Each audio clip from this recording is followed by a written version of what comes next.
Welcome back. In Southern Africa, Taiwan's President Tsai Ing-wen is on an official trip to Eswatini, Taipei's final African ally. Tsai Ing-wen promised that the island will continue to firmly engage with the rest of the world and demonstrate that it is a force for good.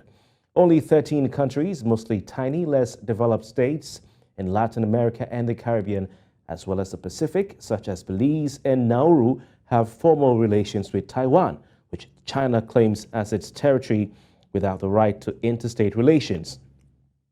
Now, Tsai is in Eswatini from September 5 to 7 for the 55th anniversary of the country's independence and also marking 55 years of bilateral relations. Well, joining us live on News Central now to discuss these developments, we have Mfanafuthi Sela, is a spokesperson for the Swaziland Solidarity Network and is joining us live from Johannesburg, South Africa. Mr. Sela, good evening to you. Thank you very much for your time. What's your take on this visit by the Taiwanese president to Eswatini, former Swaziland? I mean, most countries are staying away in order not to offend China. It's not surprising. I think it's a desperate because Taiwan is very desperate now, given that most African countries have rejected them. So they're desperate. That is why they would decide to come to this meeting.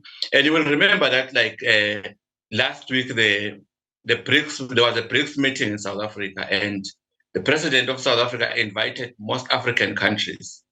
And one of the countries which he had invited was Swaziland, but China objected to that and said, no, Swaziland cannot be invited because it's recognizing Taiwan, which China still has got claim on. So what happened is that the king felt that because he's somebody who likes the limelight and nobody is taking him serious any longer. So he felt that, in fact, even Taiwan was happy about that the king is standing on Taiwan's side. So that is why Taiwan is coming to thank the king of Swaziland. But Taiwan, as we all know, that nobody is really taking Taiwan serious any longer in Africa.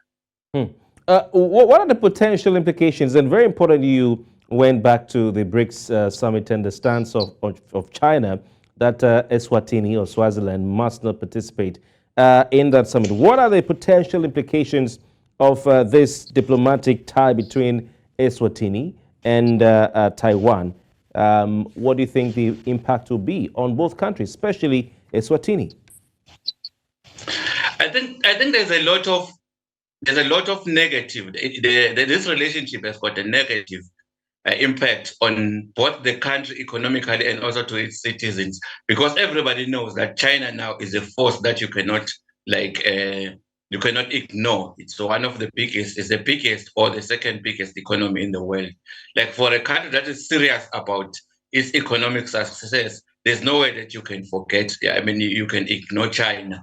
So for the Swazi or Eswatini government to try to sideline or to form relationships with a country, if ever I can call it a country, that has got issues with China, I think it's something that has got very negative impact. It's going to have a very negative impact on the economy and also on the people of Swaziland. Because not long ago, China was threatening not to allow people of Eswatini to go for business for business trips to China, threatening that they're not going to give them visa unless their country stop recognizing Taiwan. So it has got a very, very big implications for the country and also for its citizens and also for its economy. How do the people of Eswatini perceive this visit and the relationship? What are their opinions on the strengthening of ties between Eswatini and Taiwan?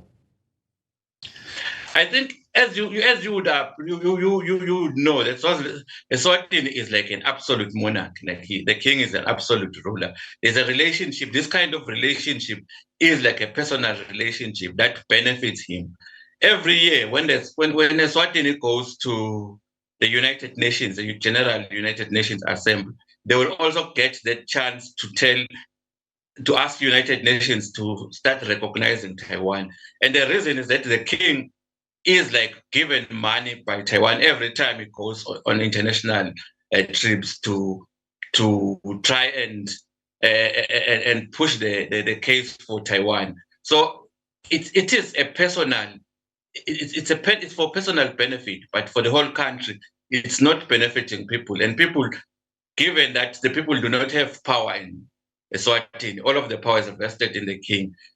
The people, they don't have a choice, but people know that without China now, if you would have problems with China, you are less likely to have like any economic success.